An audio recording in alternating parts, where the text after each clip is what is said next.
Yeah, again, we are back in the car, and today I am specifically happy because I wiped it down a little bit. Not that it makes a difference. There is a dirt road that just tracks in a whole lot of dust in this car, but it is what it is. I find joy in just taking care of things that people trust me with. And like I said in the last two videos, it's a reflection of how much I can trust myself as well.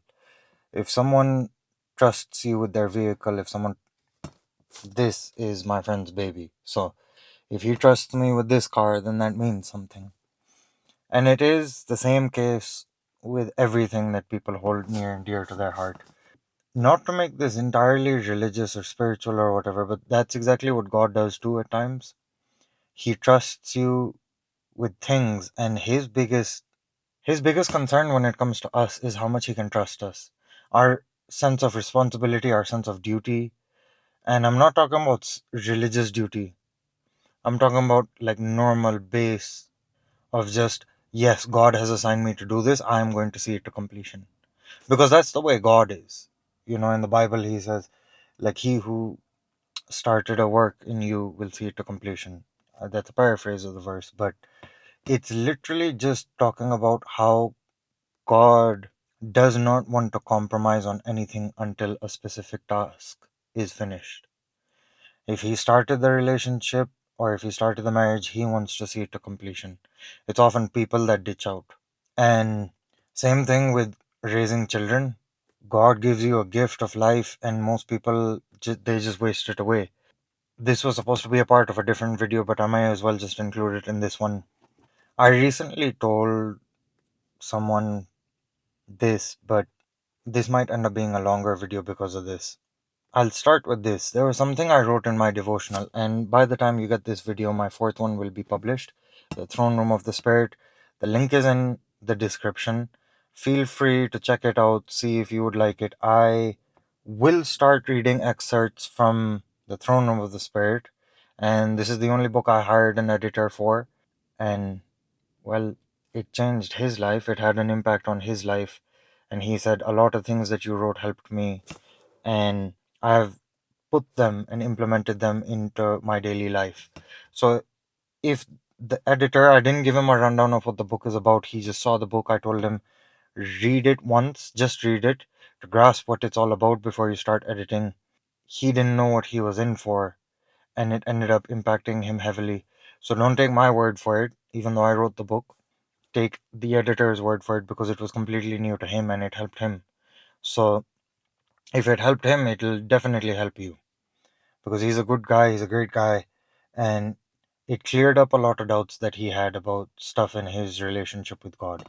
Now, in the first devotional, like I was saying, there's something that I say because it's much more harsh, and the reason is because Christianity has become very weak, and it's not meek. There's a difference between outright weakness and cowardice and meekness. There's a huge difference in that, and a lot of Christians confuse the two to be one and the same. They think cowardice is meekness. That's not what God is saying. Why would Jesus say, I want you to be more than conquerors, and then proceed to say, be a coward? You can be more than conquerors and be subversive completely just by being meek. And doors will open up for you. A lot of things will open up for you. And that's just the way it will be if you are meek in His way, not in your way of understanding, your distorted way of understanding how humility and cowardice works, because they're not the same thing. If you have confused them to be the same thing, then there is something that you need to work on. And ask God to show you His standard, not what a pastor told you, not what a teacher told you, not what your parents taught you. I don't care how highly you regard your parents when it comes to God. Ask God how He sees you, how He wants you to be courageous, how He wants you to be brave, how He wants you to be bold, how He wants you to be as a person, as a man, as a woman, as a child after His own heart. Ask Him what is expected of you. Ask Him what qualities like loyalty, love, trust, faith, hope, patience, kindness, generosity, peace look like from Him to you. How does He see you adapt those things? Because there is a huge part of you that is entirely reserved for God and God alone. I can't do it. Nobody else can do it. Only you can do it that way. And there is a specific reason why. That is the uniqueness of it all. That's why He chooses you before you were even born.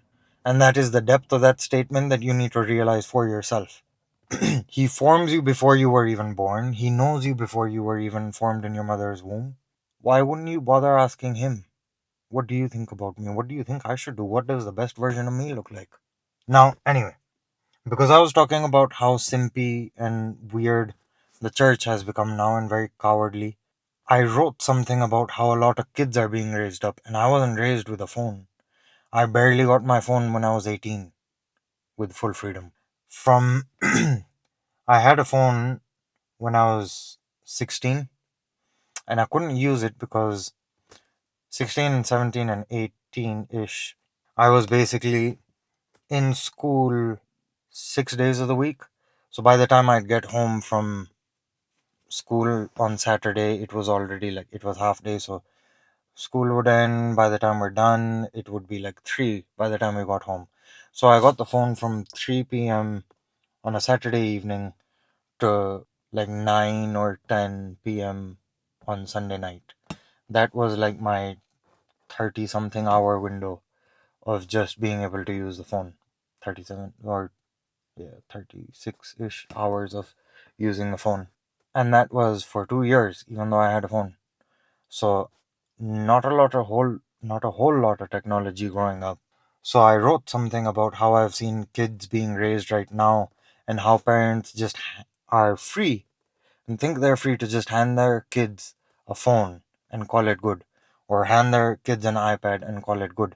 There's so many kids that are way better off just being adopted rather than anything else. They're much better being adopted and given up for adoption. So that I know that there are a few weird people that adopt kids, but on a general scale, people that adopt kids have a very good heart. They're willing to treat children that are not their own as their more than their own. And they will do a better job than the parents who had those kids and just handed them an iPad.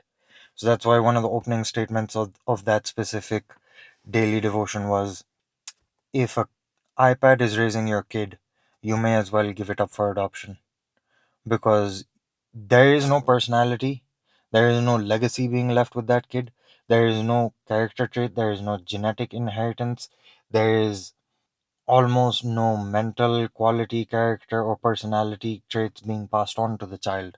It's whatever the iPad says so. And they build up such a heavy addiction that later on people start crying about ADHD. I don't even understand what the hell the problem is with this spectrum shit. People say that they are on the spectrum, they're on the spectrum. You created the spectrum. Who told you you're on the spectrum? The phone? Start thinking of things this way. The phone told you you're on the spectrum, but it's the very reason why you are on the spectrum in the first place. It's such a false paradigm of reality that people are falling into. And they try to put it on me too. There's a girl here. She said everybody's on the spectrum. You are too. I said no. Sorry, I didn't grow up like that. And in our country, it's a discipline issue. If you can't sit and focus on something, it's a discipline issue. It very much is. And usually you get punished for that. In high school, we would either have to do like 150 squats or do push-ups until the physical ed teacher said stop, because we had a discipline issue. ADHD and all this false paradigm that you end up believing in is not real, and you need to step out of that game. Why would you want to believe in things that don't even serve you? Why would you want to believe in things that weaken you? Especially, forget if you're a part of the secular culture. If you're a part of the Christian culture or the Jesus way, the way that Jesus is, why would you want to believe in things that weaken you? Are you trying to fall for the same trap that Eve fell for? Yesterday, I was actually laying down on the friend who owns this truck, also owns a motorcycle. And so I straightened out the motorcycle, left it on its stand, and I laid down on the bike because I miss my Harley. And I said, God, I can't really just keep lying down on the motorcycle because I'm going to fall asleep. I will fall asleep. And God was like, why don't we just go for a walk? That's exactly what I did with Adam. And I said, okay, walk it is.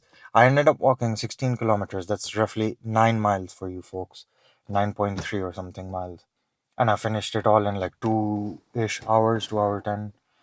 And I was listening to a sermon, and Pastor Damon Thompson spoke about how the devil deceived Eve into believing she was some She was not something that she already was. She was made in the image and likeness of God, but Satan convinces her that she isn't, and that she needs to do something in order to be that way. But it's very clear that when he creates Adam and Eve, he says, "Come, let us make man in our image." She was entirely convinced of being something that she isn't, under a false paradigm of reality, even though she was already what he was talking about. How many times have you tried to be something that you're not, even though you are? You've tried to be loyal and proven your loyalty, even though you know you're loyal, but you think you're not. How many times have you been trying to be a generous or loyal or kind, loving person because someone told you you're not, but you very well know you are, and they couldn't see your actions, they couldn't see the underlying root of your actions. It's a very important point to know, because what the phone does to you is convince you of things that you aren't, and tells you that that's exactly what you are. You don't have ADHD. If any of you are Americans watching this, you don't have ADHD. And you know that. Deep down inside, you know that. If you want problems, if you want to have people cry for you, sympathize with you, pity you, then that is your problem. That's attention seeking. If you genuinely had problems, you would keep your mouth shut. Trust me, when you have genuine problems, when you have genuine despair, you are quiet. You don't want to tell anybody anything. You don't want to say anything about it. And this is not something I've learned watching social media. This is something I've observed over my own life. When I had had losses that took a toll on me, I didn't speak for weeks. For weeks. My dad preached about this when I was younger. He mentioned it quite a few times. He says, why is it that when people have a physical problem, like they cut their hand or something, they will always cry and complain about it? But when it's an emotional problem and it's actually a big problem, nobody says anything. They say, I'm fine. And they're very quiet. Quiet ones are always what you have to be aware of. When people fall silent, it's usually because they're going through something. And you'll be able to tell if you've been through something like that, you'll be able to tell exactly what that silence is like. Now, like I was saying, if a kid is being raised like that, he has no social skills, no conversation skills, no character, no personality, nothing to the kid. He is whatever the phone or the iPad tells him, whatever social media tells him, whatever YouTube tells him. That's why I entered YouTube in the first place, because I wanted to make a difference for those people who are actually on their phone. I'm not huge on social media, but I would rather be on social media as a positive voice that gets you off of social media. Like, you see me, you hear something from me, and you are off your phone. And you go and have a productive day. You have a good day. You become a positive person for the world around you. Doesn't matter if it's a stranger on the road, doesn't matter if it's the person that was giving you groceries. You smile at them, you ask them how their day was, and you wish them their best. Wish them a better day, rest of the day. Wish them a better rest of the week. On Monday, especially on Monday, I will tell people, have a great rest of the week. If I buy something in the morning, I'll say, have a great day. And I do that with the people on the ranch too. I see them at breakfast, I say, have a great day. Some people who work morning shifts, early morning shifts, like I do at times, I will ask them, how has your day been? Been a long day? And at the end of the day, I will genuinely ask them with a smile, how was your day? Because I care. And you don't know how far that goes for someone. Maybe they went through a genuinely shit day and they got shouted at, they got fussed at, they had their own problems. But for some reason, you were that one positive light in the day that said, I care about you and I want to hear how your day was. And I'm genuinely here to listen. And if you want me to help you with something, I will help you.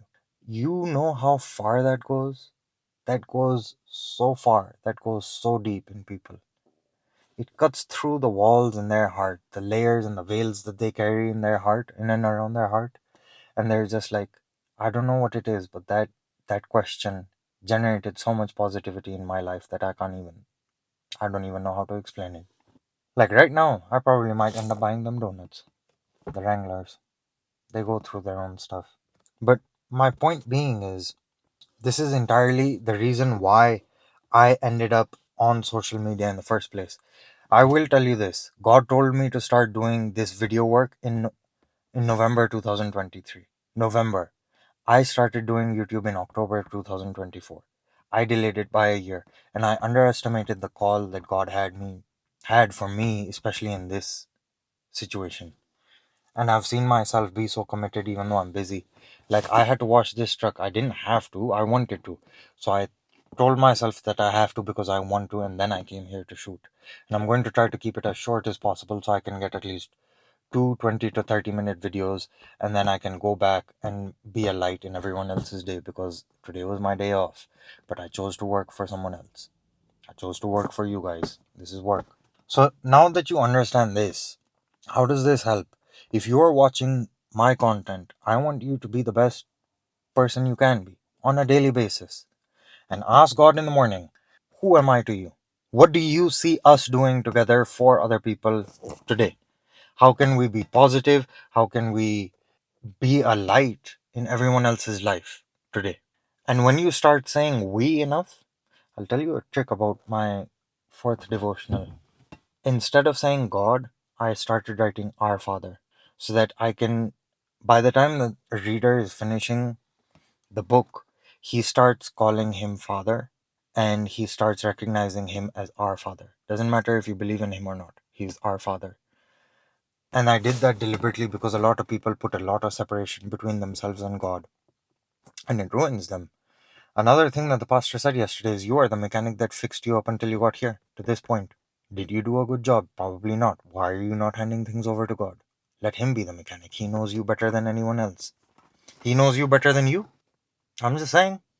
Now, apart from all of this, there's something I want you guys to keep in mind, especially in this scenario, is when you think about certain things, I want you to put it into perspective is, how good am I at socializing with people? I don't care about this introvertedness and extrovertedness crap. A lot, trust me, under the right conditions, everyone is extroverted. There is no such thing as introvertedness. I personally don't believe in it because God created people to be social. Unless you're being Jonah. That means you're scared of people. Introvertedness is not the same thing. A lot of people use the excuse of saying we're introverted, we can't get along with people, and it's just an excuse because they're scared of changing who they are, because they like being their pathetic selves. And I'll say it that way in all honesty. I have no regret that I say that. I don't care who's introverted. You want to stay pathetic, you want to be pathetic, and that is how you reward God for making you a creature that can possibly spread more life into the people around him or her, or himself and herself. That's how you reward God for making you a person, a human being that can talk. Furthermore, forget all the other stuff. A human being that can talk, that can communicate, that has the gift of communicating without body language, without tonality, just using your words. You don't have to be fancy with it. But you're telling me that that's how grateful you are to God that He gave you the ability to speak, and you don't even want to speak to other people? What's wrong with you? And introvertedness is your excuse. That is the same lie that Eve fell for. That's the same sort of lie that Eve fell for. That's the same lie that a lot of other people in the Bible fell for. That's the same sort of lie. That it's an identity issue. You think you're introverted. But man, if you start talking to people, people will be like, I don't know, there's something about that guy. Even though it seems like he doesn't try and get along with people, it feels like we are the same person, and I feel like I could listen to him for hours or her for hours. But you are stopping yourself with that by saying, I'm introverted. I need sympathy for that. Not going to get it here. You may as well sign off the video at this point in time. Now, here's another thing that's broadening this part is a lot of the guests that I've been meeting here, the millionaires and everything, you know, because I take care of their transportation. 2 weeks ago, I had an early morning transportation. Sorry. Yeah. Last week, the week before that, I had an early morning transportation with a mother and daughter. And then a few days after that, I had a transportation for a lady whose flight got delayed. And you know what both of them told me? Their children are my age ish. One of the ladies, her grandchildren was definitely my age. Were my age. You know what she said? We are so glad we met you because you and our children have one of the most rare qualities, and that is to be able to hold a conversation. Not, yeah, that's cool. Yeah, that's totally so cool. Like, oh my god. Not the American teenage Gen Z responses. Actually carrying a conversation. If, if they were a cotton farmer, like one of them was, I would say, what does your day look like? What is the biggest struggle you've had while doing cotton farming, peanut farming? How does the school system and like allergy free, peanut allergy free schools affect you guys? How is the process? What do you guys do different in terms of marketing and selling to wholesalers? Like, I went off on so many deeper tangents. They asked me where I came from. I went back and forth. They genuinely did not want to leave the car as soon as we reached the airport. They wish they had another hour or two to talk to me. The other lady, and I'm not telling you this to boast, I'm telling you this that these are the opportunities you could have. I networked with one of a very, so I networked with a lady, and I wish I could tell you guys who she was. Maybe someday in the future. I can't tell you why, I can't tell you how, I can't tell you when. I just can't tell you the specifics because of some very solid reason. But I will tell you this. She told me about her daughters and she was praising me on the basis of the fact that I could carry a conversation with her. And it was just because she told me about her husband and how he's a twin and I am a twin. So I was like, for the last half an hour, we spoke about how the twin dynamic works and how she is as a wife. Does she? Because a lot of girls have tried to get in between me and my twin brother because they're jealous of how close we are. And there's no way you're going to get in between that. But they still try. And yeah. So I asked her, how do you deal with that? She said if it's something deeply personal between the both of them, I just stay away. I steer clear. That's the way I've been raised. That's the way I act. That's that's the way I've observed them. And I know that if it's between them, it's not my business anyway unless they tell me.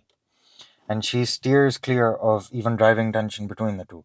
And I was like, I know exactly what to look for when there's a girl that enters my life and she's met my twin and she knows that I have a twin.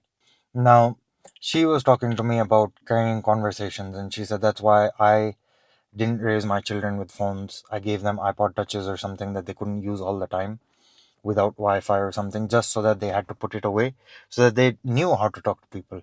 I was doing fundraisers in their school, in their college, so they had to talk to people. We forced them to be social because that's one of the biggest qualities you can ever have as a person, is to just be social. Now, furthermore, there are other kids that have the most generic responses. Yeah, nah, yeah, that's cool. Oh yeah, I'm in college and yeah, I'm doing psychology. Yeah, there's not much going on. Yeah, that's cool. Oh, dude, that's so sick. That's so dope. Those are not responses. That is what you've been trained as you watch your phone time and time again. That is exactly what you've been training yourself to do for a long time. You've just been training yourself to do that. And how's that worked out for you? People don't want to talk to you. There was a kid that I was supposed to train for doing transportations, and all the ladies genuinely wanted to talk to him, but all he was giving them was 1 to 3 word responses. That makes me mad because they would have spoken to me anyway, and it's not that I'm jealous that they were speaking to him. I'm just saying I feel bad for him because he told me what he wants to do in life, and if he can't carry a conversation like that, then there's a huge problem. You can always get specific with questions. Once they tell you how they do things, you can initiate more conversation, go deeper with people. Those ladies, they said, the older lady said, my granddaughter is different from everyone else in her preschool, but the only reason I tell her not to be mad is because she has something that the other kids don't, and that is the ability to carry conversations with people. You never know how far a conversation can carry you. You never know. I've got contacts now. I'm starting to get more contacts now just because of my ability to carry conversations. Contacts that are very resourceful and very high value because I can carry a conversation. So you may want to reconsider why you keep your mouth shut. This is responses that you have been training and conditioning in yourself because you watch too much on social media. This is the reason why I entered social media. I want you to step out of social media, learn how to speak, learn how to get better at talking to people, carry conversations, have a very good network around you. It's not about having a diverse group of people in your social network. It's about having people. The diversity will follow if you find people that are actually worth having in a social network. Because not everybody is worth having in a social network. Keep that in mind. Do not deceive yourselves. Do not fool yourselves into thinking, oh yeah, that person's cool, that person's whatever. Doesn't matter. If they don't align with you, there is going to be a big problem later down in the future. A lot of kids don't understand that. I've stepped out of school a long time ago. I have years of experience over any college kid. Outside of college, outside of school, I have years of experience. If you have friends that don't line up with your beliefs, and your values, and your moral code, and your creed, you are going to be setting yourself up for failure and a lot of harsh disagreements that are going to end badly because you said, I want to diversify my social network. You've just been consuming on your phone, but never creating, never responding truly. So all you know how to do is respond with a laugh when there's a meme. That's it. Oh my god, that's funny. That's for 5 seconds. That's why you can't even talk to people. Think about it. I want this to provoke you because it should. You should be able to talk to people. God blessed you with the ability to speak, not the animals. You. You have the ability to speak, and you're not even using it to the maximum capability that you can. You're wasting it. For what? Cowardice. For the fact that you are so selfish that you want to keep yourself to yourself. You are a gift from God to the world, and you want to keep yourself to yourself. You're wasting a gift by keeping yourself reserved and being introverted. And I mean that. It must be a shame to be you if you are so scared to talk to people and your biggest excuse is I don't know and I'm introverted. What a wasteful person. That is why, on behalf of all you wasteful people, I end up speaking more. So I guess thanks for that. You removed yourself out of the competition. I hope I've given you guys something to think about. I'm off to shoot the second video because this car is very hot at this point in time. And I'm waiting on lights soon so I can start shooting at night in the bed of the truck. Anyway, have a great week because these videos come out on Monday. Have a great week. Talk to people. Socialize. Be a good person. Spread light into the world. Be genuinely positive. Be positive for others and you'll see how much of it you have inside yourself. Remember that. When you can start showing people the positivity that's coming out of you for them genuinely, you'll realize how much positivity you have. You are a fountain of positivity within. You just have been wasting it thinking that it doesn't exist. So, don't waste it, utilize it, resource it, and I want to see you make people smile this week. That's my challenge for most of you. You don't have to come back in the comments, you don't have to do anything. I challenge you to make as many people smile this week as possible. Go forth and prosper. You've got this.